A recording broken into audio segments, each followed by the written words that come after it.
নমস্কার, সবাই কেমন আছেন? আশা করি ভালো আছেন। মনীষাস ব্লগ থেকে সবাইকে জানাই আবারও স্বাগতম। আশা করি আমার পাশে থাকবেন সবাই। সে নিয়ে আমি শুরু করতেছি আমার আজকে দেখতে পাচ্ছেন আপনারা কেউ কি চিনেন? যদি চিনে থাকেন অবশ্যই জানাবেন। আর কি কি নামে চিনেন সেটাও বলবেন। এটা হচ্ছে যে কলা গাছের ভিতরের অংশ, যেটাকে আমরা চাটগাঁইয়া ভাষায় আলিয়া বলে থাকি। যখন কলা গাছের মধ্যে কলার ছড়া চলে আসে তখনই সে এই জিনিসটা কলা গাছের মধ্যে হয়ে থাকে, আর এটা খেতে না অনেক মজাদার। যদি আমি না খেতাম তাহলে আমি নিজে বুঝতে পারতাম না, যদিও বা আমার এটা একদম অপছন্দের খাবার ছিল, বাট এই রেসিপিটা ফলো করে আমার এখন পছন্দের তালিকায় হয়ে গেল। আর খুব ভালো লাগলো। কিভাবে কাটতে হয় আপনারা দেখতে পাচ্ছেন, এখানে ভিতরে কতগুলো আঁশ থাকে, এগুলোকে হাতে গুঁড়িয়ে নিতে হয়।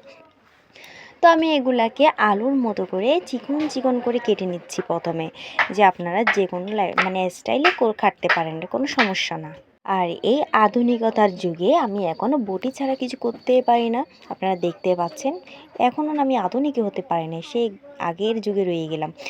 যাই হোক, এরপর এগুলো আমি কুচি কুচি করে কেটে নেওয়ার পর ভালো করে একদম লবণ দিয়ে মেখে নিলাম।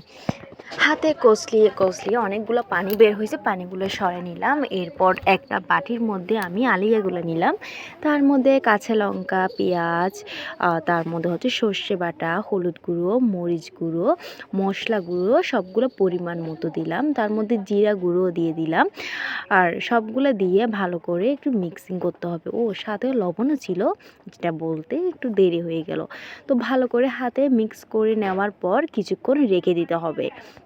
এই খাবারটা যত হাতে মেখে নরম করা যায় ততই আসলে টেস্টটা বের হয়। তো কড়াই নিলাম, কড়াইয়ের মধ্যে রসুন কুচি আর পেঁয়াজ কুচি দিয়ে একটু ভালো করে লালচে করতে হবে কিছুক্ষণ। যতক্ষণ না লালচে না হয় ততক্ষণ একটু নাড়াচাড়া করতে হবে। তার মধ্যে তেজপাতাও দিয়ে দিতে হবে। তো এসব দেওয়ার পর এখন আমি আলিয়াগুলোকে দিয়ে দিচ্ছি, মেখে একদম তুলতুলে নরমই হয়ে গিয়েছে। তার মধ্যে আমি এখন ভালো করে এগুলো একটু কষিয়ে নেব ভালো করে। তো কষানো ভালো করে হয়ে গেলে তার মধ্যে একটু কষানো শেষে ঢাকনা দিয়ে রাখতে হবে কিছুক্ষণ, যাতে আর একটু মজে যায়। তার মধ্যে হালকা পানিও মিক্স করে দিতে হবে। মিক্স করে দেওয়া জাস্ট একটা বুনা বুনা টাইপস হয়ে যাবে। এর মধ্যে গরম মশলা আর ম্যাজিক মশলা অ্যাড করে দিয়ে জাস্ট নামিয়ে ফেলবো। শেষ হয়ে গেল আমার আলিয়ার রেসিপি।